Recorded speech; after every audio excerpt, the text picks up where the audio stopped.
सुबह की हवा में मिट्टी की खुशबू घुली रहती थी और हर कोने से बैलों की घंटियां बजती सुनाई देती थीं। इसी गांव में रहता था गोपलू, एक सादा सी जिंदगी जीने वाला चरवाहा लड़का। दिन भर अपनी भैंसों और बकरियों को लेकर जंगल चला जाता। हाथ में एक पुरानी बांसुरी होती, वो पेड़ों के नीचे बैठकर बांसुरी बजाता और उसकी धुन पर बकरियां तक शांत हो जाती। हर दिन वही रूटीन, वही जंगल, वही जानवर, वही बांसुरी। लेकिन एक दिन कुछ बदल गया। उस दिन जब गोपलू भैंसें लेकर नदी किनारे पहुंचा तो उसने देखा एक लड़की झुकी हुई घड़ा भर रही थी। बालों में जूड़ा, हाथों में चूड़ियां और चेहरे पर सादगी की चमक। नाम था गौरी। वो पास के गांव से आई थी, खेतों के लिए पानी लेने। गोपलू कुछ बोल नहीं पाया, बस उसकी बांसुरी की धुन अपने आप बदल गई। थोड़ी मीठी, थोड़ी बेसुरी, मगर दिल से निकली हुई।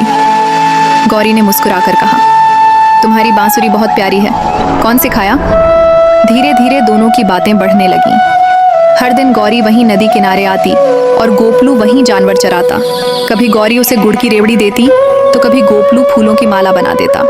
लेकिन एक दिन आसमान काला पड़ गया, तेज बारिश शुरू हुई, नदी उफान पर थी। गौरी फंस गई।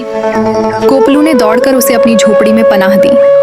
रात भर बाहर तूफान था, पर अंदर दोनों के बीच बस खामोशी थी, वो खामोशी जिसमें प्यार बोलता है। सुबह जब बारिश थमी, गौरी को वापस अपने गांव जाना पड़ा।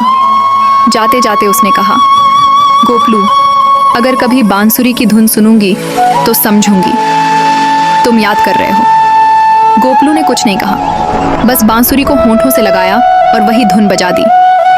वक्त बीतता गया। गोपलू अब बूढ़ा हो चुका था, पर हर सुबह वही जंगल, वही बांसुरी, वही नदी। लोग कहते वो किसी को याद करता है। और एक दिन उसी नदी किनारे एक औरत आई, सफेद बाल, थकी आंखें, पर मुस्कान वही। गौरी।